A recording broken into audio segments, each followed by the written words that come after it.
चुनाव आयोग ने देश के 12 राज्यों में एसआईआर के दूसरे चरण की प्रक्रिया की शुरुआत कर दी है। जिन राज्यों में यह प्रक्रिया जारी है वहां अगले साल चुनाव होने हैं। एसआईआर को जल्दबाजी में करवाने को लेकर चुनाव आयोग पहले से ही सवालों से घिरा हुआ है, लेकिन इस बार एसआईआर को लेकर विपक्ष किसी पर भी भरोसा करने के बजाय खुद निगरानी में लगी हुई है।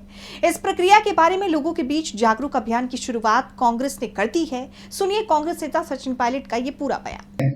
रेगिस्तान में बर्फ में जाके एक अगर झोपड़ी भी होगी तो वहां पे उस व्यक्ति का वोट बढ़े, चाहे लाखों रुपए खर्च हो जाए, ये कीमत वोट की थी। हमारा दिल प्रफुल्लित होता था देखकर कि निर्वाचन आयोग इतना कदम, इतने मेहनत कर रहा है कि एक एक वोट पेटी में पड़ जाए। 52 में पहला लोकसभा चुनाव हुआ था तो पश्चिम देश के लोग मानते नहीं थे कि भारत लोकतंत्र बन सकता है, कि लोकतंत्र तो शिक्षित लोगों के लिए है, अनपढ़ है, गरीब देश है, कैसे काम करेगा। लेकिन दशक पर दशक हमारे नेताओं ने, लगातार सरकारों ने निर्वाचन आयोग को पोषित किया, संरक्षित रखा। लेकिन अब जो आज हालात बने हैं, मन में पीड़ा होती है। इसीलिए हम लोगों ने बीड़ा उठाया है। और मैं दोबारा कहना चाहता हूं, वोटर लिस्ट अच्छी बने, सबका नाम शामिल हो, ये जिम्मेदारी किसी पॉलिटिकल पार्टी की नहीं है। लेकिन ये काम नहीं हो रहा, बाधाएं आ रही हैं।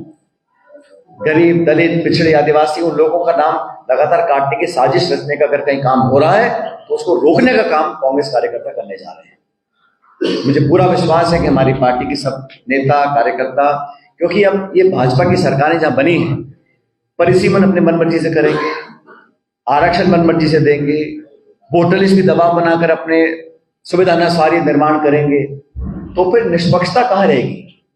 इसलिए हम चाहते हैं कि ये इसका शुद्धिकरण, लोगों का नाम डालना, फॉर्म 6, फॉर्म 8, विजिलेंस को ट्रेनिंग दी जा रही है, ये काम हम लोग कर रहे हैं ताकि कोई वंचित ना रह जाए। हमारा मात्र मकसद ये, चुनाव 3 साल के बाद होंगे विधानसभा के, लेकिन ये अगर मन में विश्वास जनता का टूट जाएगा कि प्रक्रिया में हमारा नाम आएगा नहीं, हम वोट डाल नहीं पाएंगे, तो जिनकी आवाज नहीं है उनका समर्थन और सहयोग करने के लिए कौन सामने आएगा। इसीलिए राहुल जी और खड़गे जी, तमाम एआईसीसी के हम सब लोगों ने जहां जहां एसआईआर हो रहा है वहां जाकर हम निगरानी भी रखेंगे, सचेत भी कर रहे हैं। और किसी भी व्यक्ति को जो वोट देने का अधिकार रखता है इस राज्य देश में, 18 साल का हो चुका है, लड़का लड़की जो भी है, उसकी जाति, धर्म, लिंग, भाषा कुछ भी हो, लेकिन अधिकार अगर रखता है तो उसको वोट देने का हक है। उसको सुनिश्चित करने के लिए हम लोग तमाम अभियान चलाए हैं। 4 तारीख अंतिम तिथि है। हमने पहले भी आग्रह किया था, जल्दबाजी में मत करें। करोड़ों लोग, उनके फोटो खींचना, उनके नंबर हासिल करना, उनका नाम ट्रांसफर करना, बहुत दिक्कतें आती हैं। हमने समय मांगा था निर्वाचन आयोग से कि यहाँ चुनाव बहुत दूर है, इसको थोड़ा बढ़ा दीजिएगा। अभी तक वहां से कोई रिस्पॉन्स नहीं आया है।